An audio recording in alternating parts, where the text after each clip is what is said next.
This is Brad A. Milford with the Unlimited Business Wisdom Podcast, where leaders, seasoned entrepreneurs, and business owners share their wisdom. It's straight to the point to respect people's time, and because we know knowledge and wisdom turn to business possibility, and possibility mixed with support and action become reality.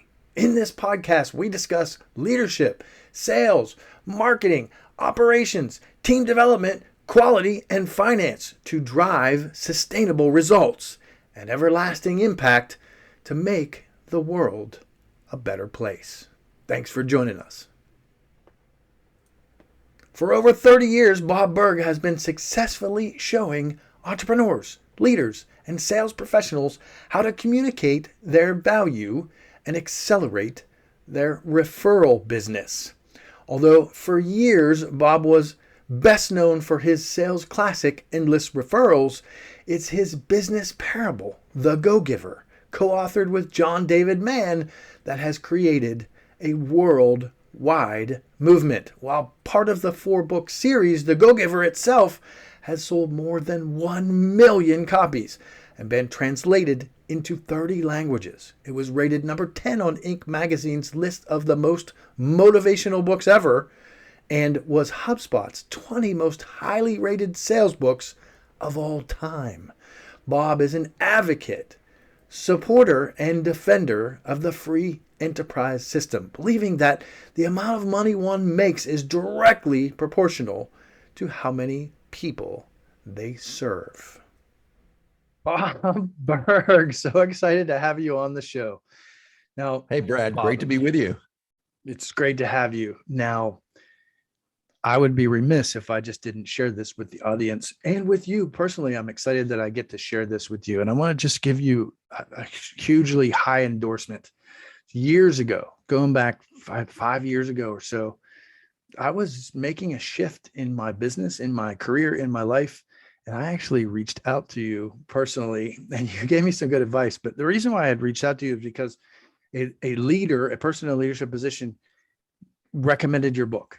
And I read your book, and it shifted my entire life. It truly shifted my entire life. And I mean that from the core and center of my heart. That was some difficult times for me. And when I read your book, I was impacted so hugely and greatly. I want to personally thank you. You just made my day. Please know how much that meant to me. Thank you. And not only that, but I do often buy one of your books for my clients as well. So anyone that becomes a client, I love gifting them The Go-Giver and The Go-Giver Leader too. So we're going to dive in here in just a moment. For anybody on planet Earth who, shocking and surprisingly, would not know about your book. So Bob, thanks again for being on the show. I respect your time. I know how busy you are and how many requests you get. And I want to personally thank you for taking the time to be here. My pleasure and honor. To give back. I love it. So Bob, a few questions. Going way back, you were in broadcasting, weren't you? Yeah, I was. I was in radio, sports, and then television news for a while. Not a little while. I really wasn't very good at it. So it wasn't long until I was not any longer in broadcasting and kind of what I like to say, graduated into sales. Nice. So what were some of the things that you were experiencing through that shift? So you went from broadcasting then into directly into sales. Can you set the stage for us in the background before the book? Yeah. So when I got into sales, the challenge was I knew nothing about sales on any kind of sophisticated level. I mean, I had never taken any sales training or even knew such a thing existed. And apparently the company where I was working hadn't either, because they didn't really supply any. So I was on my own, and I'm not really someone who's good at inventing the wheel, right? So I floundered for the first few months. And then one day I'm in a bookstore, and now this is 40 years ago. So, things are a little bit different. It's nowadays, sales books, sales training, that's everywhere. Back then, that wasn't really a big thing unless you were in the, But I came across two books in a bookstore I walked into, and one was by Tom Hopkins and one was by Zig Ziglar, two of the icons in the sales space then and even now. To me, these are the two. It inspired me right there, just because I had no idea there was a methodology for selling. I didn't know. So I started reading their books. Now, I like to say I didn't read their books. I devoured their books. And so every night I'd come home after work, I would read, I would take notes, I'd highlight, I'd underline, I'd fold the pages, the whole thing. I'd practice, I'd drill, I'd rewrite, And within a few weeks, my sales really began to soar. And the thing is, there was no real significant difference in me from 3 weeks earlier than 3 weeks later, other than I now had a methodology or a system for selling. Now, I personally define a system as the process of predictably achieving a goal based on a logical and specific set of how-to principles. To me, that's a system. The key is predictability, right? If it's been proven that by doing A, you'll get the desired results of B, then you know that all you need to do is A and continue to do A and continue to do A, and eventually you'll get the desired results of B. So to me, they had presented me with a system that I could utilize. And I just found it really helpful. But the really great thing about it was recognizing that it wasn't just learning about sales, as important as that is, but it's all the ancillary materials, the personal development and personal growth materials. And so I started stocking up. I mean, it was, How to Win Friends and Influence People, and The Magic of Thinking Big, and Think and Grow Rich, As a Man Thinketh, Og Mandino's books, Greatest Salesman in the World, James Classen's book, I just loved it. I found something that I just absolutely loved. I was starting to grow on the inside. And, as you know, Brad, as success starts on the inside, it manifests itself outwardly, but it begins in here. And so to me, it was I just enjoyed sales. I enjoyed personal development. The whole thing was just, a lot of fun. I love that.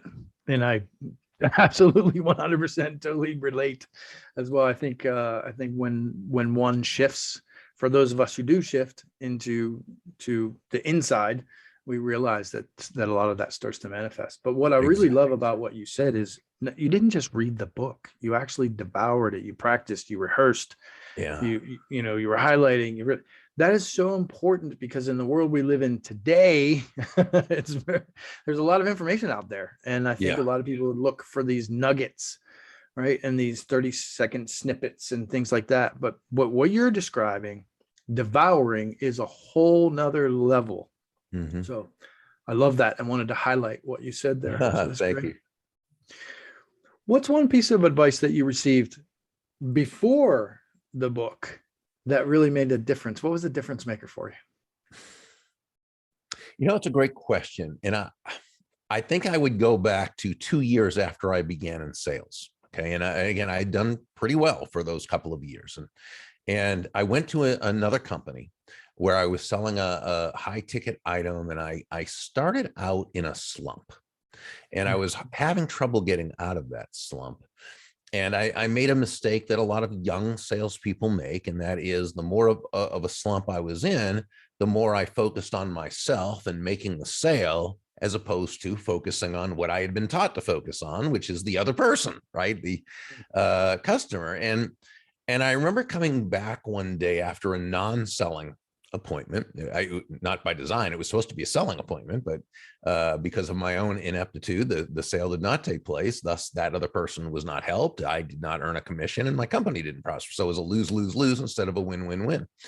And there was a gentleman there who worked at the company. He was an older guy. I didn't know him very well. He's a nice guy, a hi, how are you type of guy, but he wasn't in the sales department. I think he was an engineer, and he retired soon after. But I guess he saw me as sort of like Joe in The Go-Giver that I would write about years later with John David Mann. He saw me as that young, ambitious, aggressive, up and coming, but very frustrated salesperson who had the potential, but who was not realizing it, and whose focus was in the wrong place. And he said to me, Burg, He was a last name kind of guy. He said, Berg, can I give you some advice? And you know, he was one of these people who, you know, whenever he didn't say much, but whenever he did, it was typically very profound. And so I was very grateful for his offer. And I said, yes, please do. I need it. And he said, and I'll never forget these words. He said, if you want to make a lot of money in sales, don't have making money as your target. Your target is serving others. Now, when you hit the target, he said, you'll get a reward, and that reward will come in the form of money. And you can do with that money whatever you choose. But never forget, the money is simply the reward for hitting the target. It ain't the target itself. Your target is serving others. And, you know, Brad, I think that was my epiphany. That's when I really, truly recognized that great salesmanship is never about the salesperson. Great salesmanship is never about the product or service, as important as those are. It's not what the sale is about. Great salesmanship is about the other person. It's about that human being whose life you're trying to add value or bring value to. I guess when you think about it, it's about another person's life being better because you are part of it. And I think that when we approach sales from that foundational premise, I think we're really 9 steps ahead of the game in a 10-step game. Powerful stuff. I love that. So not only did you answer my question, but you also beat me to my next question, which was, what's the premise of the book? But that sounds a lot like the whole premise in and of itself. So that day you learned that lesson, and that, like you said, it was an epiphany for you. Yeah. You know, I mean, I would say if there was a premise of the Go-Giver, it's that shifting your focus, right? Shifting your focus from getting to giving. And when I say giving in this context, I simply mean constantly and consistently providing immense value to others, understanding that doing so is not only a more pleasant way, a more fulfilling way of conducting business, it's actually the most financially profitable way as well. And not for any kind of woo-woo, way out there, magical, mystical reasons. It actually makes very rational sense, very logical sense, because when you're that person who can take your focus off yourself and place it on serving others, on discovering what they want, what they need, what they desire, right? When you can take your focus off of yourself and place it on helping other people solve their challenges or problems, being focused on helping other people get closer to happiness, if you will, people feel good about you. People want to get to know you. They like you. They trust you. They want to be in a relationship with you. They want to buy from you. They want to tell others about you. They want to be your personal walking ambassador. So, you know, I think taking our focus off of ourselves and placing it on the interest of others is the most, you know, it is to me, the only way to have a sustainably successful and profitable business. Love that. Not only just a profitable business, but a sustainably profitable business. Very important. In our world today, lots of people, we know what the stats are, but lots of people can start a business and lots of people can start a profitable business, but a sustainably profitable business is a whole different ball game. So I love that love that you shared that. Let's dive in a little bit. This is a short podcast. Can you give for anybody, and I would be shocked, I want to encourage you to go get the book before this podcast even ends, whether you're watching or listening, because I highly recommend it. It is a game changer. But for anybody that hasn't read the book yet, could you give us a quick review of the 5 laws that you share in the book? Sure. The laws themselves are the laws of value, compensation, influence, authenticity, and receptivity. The law of value, which says your true worth is determined by how much more you give in value than you take in payment. Doesn't mean you don't make a profit. Go-givers make a great profit because we sell on value rather than price. What it does mean is that the customer experience, the entire customer experience, is so fantastic that the other person always feels as though they receive much more than what they paid for while you make a profit. So in other words, it's important to understand the difference between price and value. Price is a dollar figure. It's a dollar amount. It's finite. It is what it is. Value is the relative worth or desirability of a thing, of something, to the end user or beholder. In other words, what is it about this thing, this product, service, concept, idea, what have you, that brings so much worth to another person that they will willingly exchange their money for it and feel great that they did, while you also make a very healthy profit. So that's really law number one. Law number two, the law of compensation. Your income is determined by how many people you serve and how well you serve them well. This says that it's not just a matter of value, which is very, very important. That's the foundational principle. It's a matter of impact. How many lives are you impacting with that immense value that you're providing?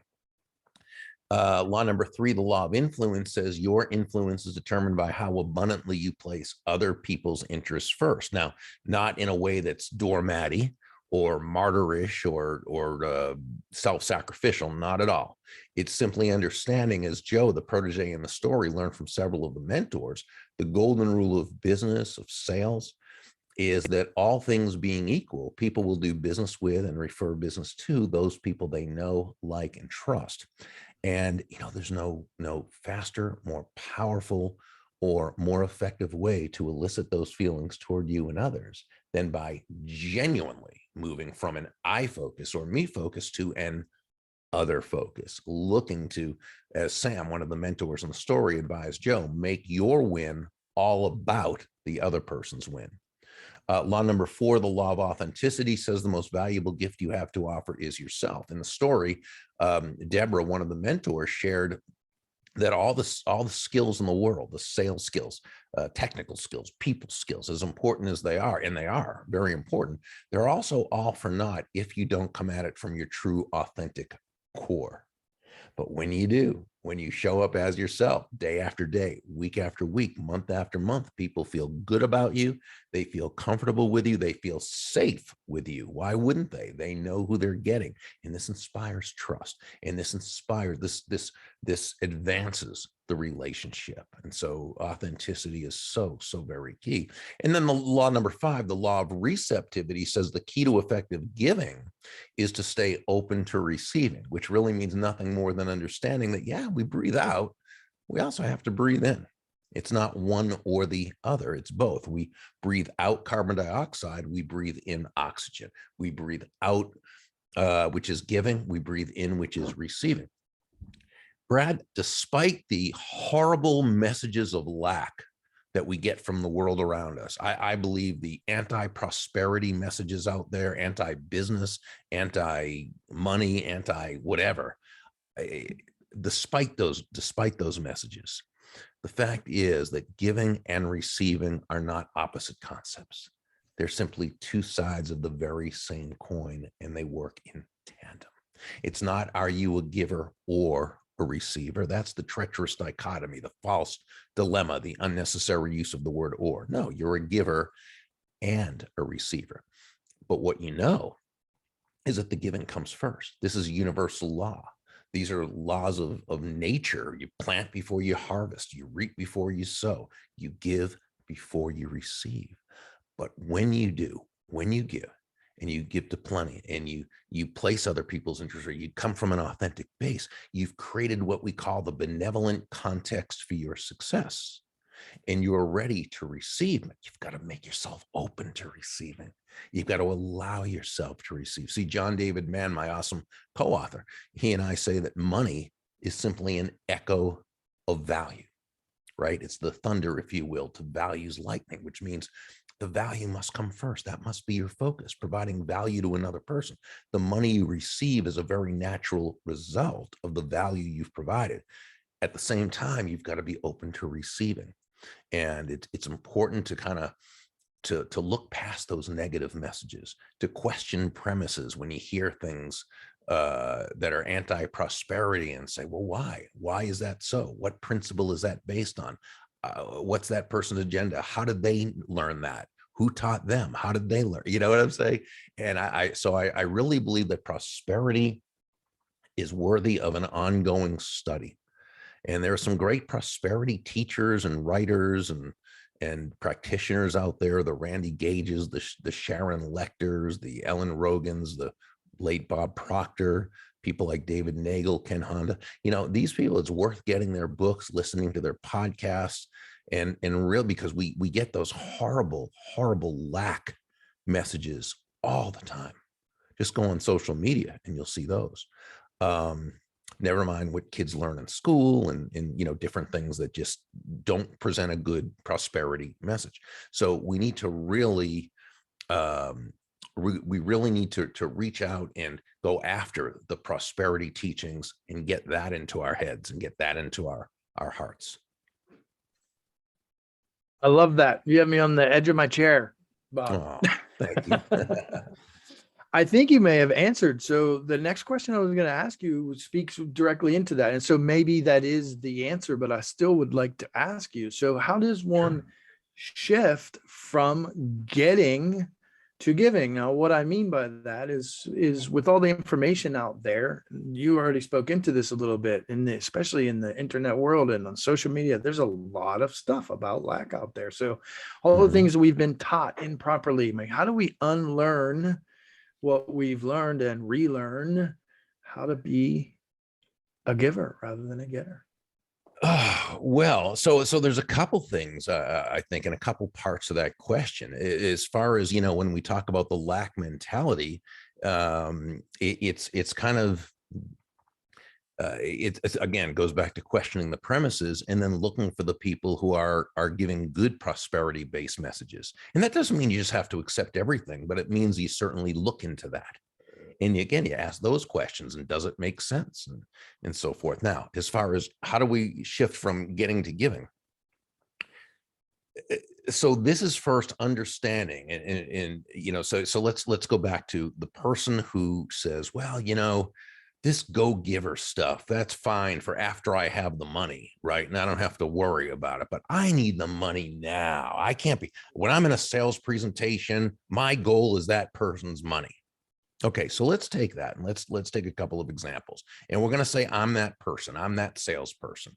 I need the money, and I'm going in with the total focus on getting that person's money by making the sale. Okay, so and you're my prospect, and so we're having a discussion. I'm asking questions because I've been taught to ask certain questions, but the reason I'm asking them is not so much because I really care about you as much as I want to find a way to know, how I can sharp angle you into a close so that I can, get that commission.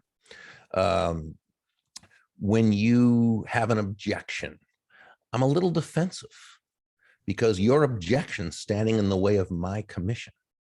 Okay.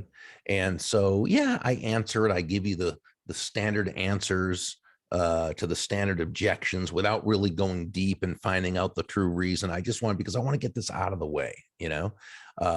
I'm closing early and often, right?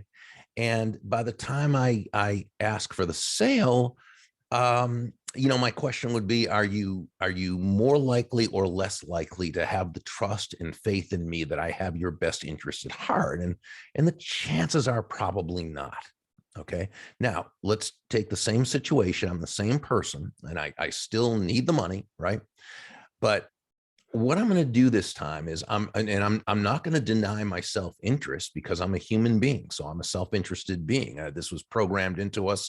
This helped us survive and pass our genes along to the next generation. This goes back to the cave person days. So no, as human beings, we are self-interested creatures. Now, what I'm going to do is not deny my self-interest, but what I am going to do is I'm going to suspend my self-interest.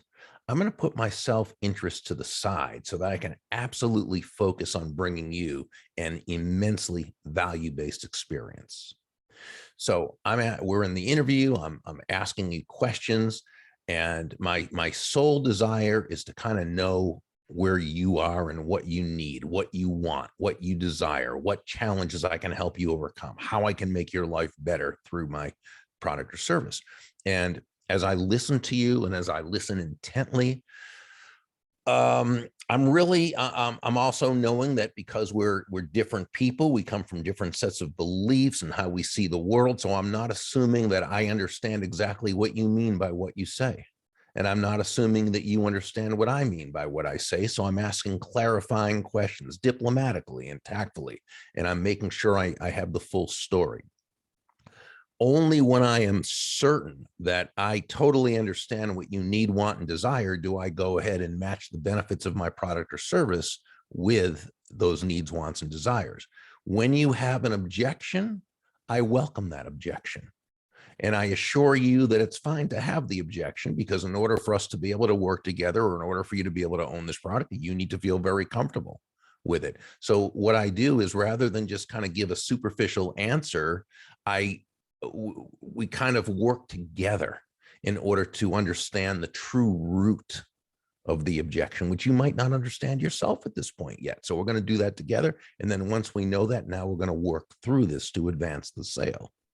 And, you know, Brad, by the time I ask you to take action and purchase, I'm simply asking you to do something that you've already told me that you want to do. And now my question would be, are you more likely or less likely to want to buy from me right now? And the chances are probably more likely. And so I think when a person can understand why it's actually in their best interest to focus on the giving, right, as opposed to just trying to take, they're much more likely to do so. You know, one of the things I often say when I speak at a sales conference, I'll start out by saying that nobody's going to buy from you because you have a quota to meet, right? They're not going to buy from you because you need the money or really want this sale to take place. And they're not even going to buy from you because you're a really nice human being. They're going to buy from you only because they believe they'll be better off by doing so than by not doing so. And that's wonderful news for that entrepreneur or salesperson who really, truly, genuinely, and authentically wants to serve the other person. Love that. It's really simple, but it's really deep. And I love how you shared that so eloquently, because that is a literal problem in the market. It is, as even though we are where we are today, that is still an underserved market that understands what you just delivered. So if you're watching and you're listening, I want to encourage you, really just scroll back and listen to that a second time, drill down into the words that Bob just shared. That was really powerful, Bob. Thank you very much. Thank you. My pleasure. I'm really interested to ask about influence. I think influence is really misunderstood in the market that we live in today. Influencers on social media and, you know, just influence. The word itself is thrown around like value. It's thrown around a lot. Could you speak into a little bit about what you've learned about influence from the time you've written a book until now? Any big lessons there, Bob? Well, I mean, I think it's understanding what influence really is on a very basic level. Influence is simply the ability to move a person or persons to a desired action, usually within the context of a specific goal. That's the definition, but that's not really its essence. The essence of influence is pull as opposed to push, right? We've all heard the saying, how far can you push a rope? And the answer is not very well, at least not very fast or very effectively, right? Which is why great influencers don't push.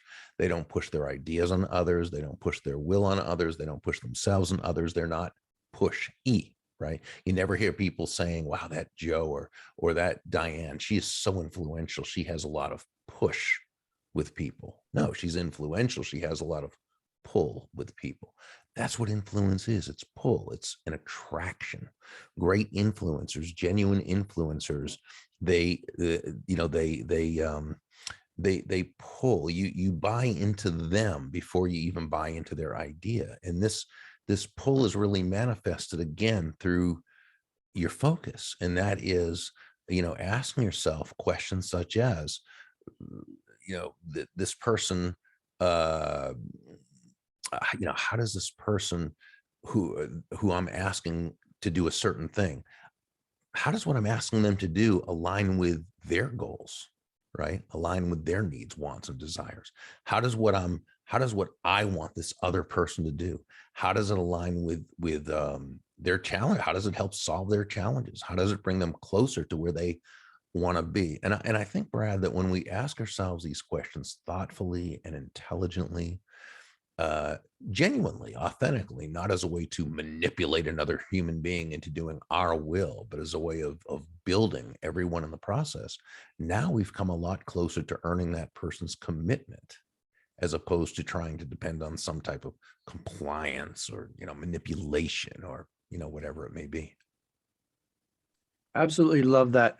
Bob, I would love to ask you so many more questions about the receptivity, about the value, about everything. But the cool thing is, many of those answers are in the book. So, and I know we have a very set time. So again, I want to appreciate you for being on. There's so many more things I'd love to ask you. But what I do want, before we close, I want to ask you, because you have a new book out. Actually, I know. Oh, look at that! I got it right here, which I absolutely love. So you, throughout this process, within the same principles that you teach, you've moved more into leadership. So well, can you that's just a second book in the series. So we've actually had that out for quite a while. We have actually 4 books out in the Go Giver series. And so yeah, there's the Go Giver, then there's Go Givers Sell More, the only one that's not a parable. Then there's the Go Giver Leader, and then our last one is the Go Giver Influencer. So yeah, it's been a fun ride. John David Mann's a wonderful, fantastic writer and storyteller, and he's really, the person who makes these stories sing.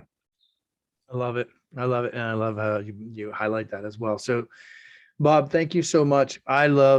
I've made that shift into leadership as well, and it's impacted my life. But one of the reasons why I made that shift is because of the books that you're producing. So again, I want to thank you so much. That's such a wonderful compliment. Thank you so much, Brad. Thank you so much for having me on your show. It's been a real joy. I appreciate it. So before we close, when somebody reads this book, because I know there's going to be someone watching, and then they're going to run out and get your book, and they want to reach out to you, they want to be more involved with the things that you're doing, the things that how you're impacting the world, maybe want to obtain one of your services or something. What's the best way for somebody to get involved with what you're doing in the world today, Bob?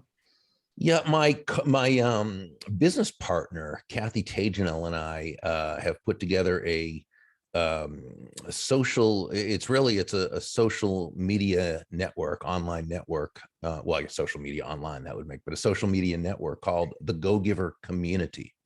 So for those who are interested, if they'd like to visit they just go to the Go Giver without the hyphen, the Go Giver Community.com, and they can check that out. It's really growing. It's an online network of go givers.